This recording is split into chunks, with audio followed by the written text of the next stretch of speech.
Good morning po, good day nanay. Ano pong nanay? Norma Manalo. Opo. Nanay Norma, from Cognoa International po kami.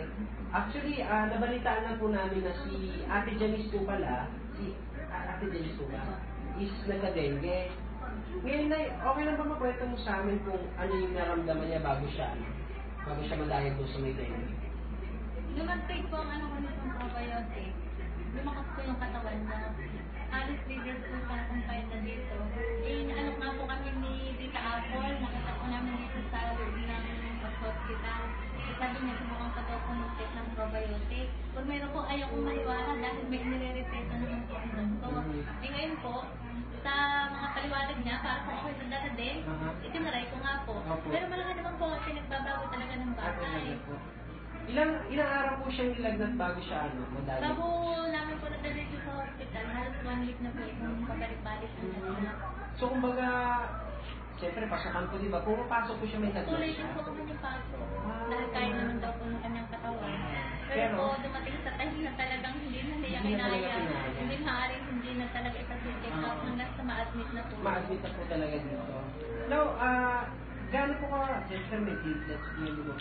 Ano po yung kondisyon niya nung pumunta po siya dito? Mababa po talaga ang platelets niya, halos 3 lang po yun. Then bumaba pa po ba? Bumaba pa po, naging pa pong 50. Pero kahit kung baba ang platelet niya, nung nagtatry po siya nitong probiotic, malakas po yung katawan niya. Ilang beses po siya uminom ng probiotics? Bali, 2 beses lang po siya uminom ng 2 capsule kada 2 capsules po. Sa umaga po?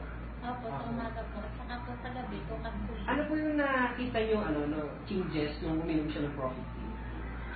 Umayos po ang katawan niya. Mais po. Opo.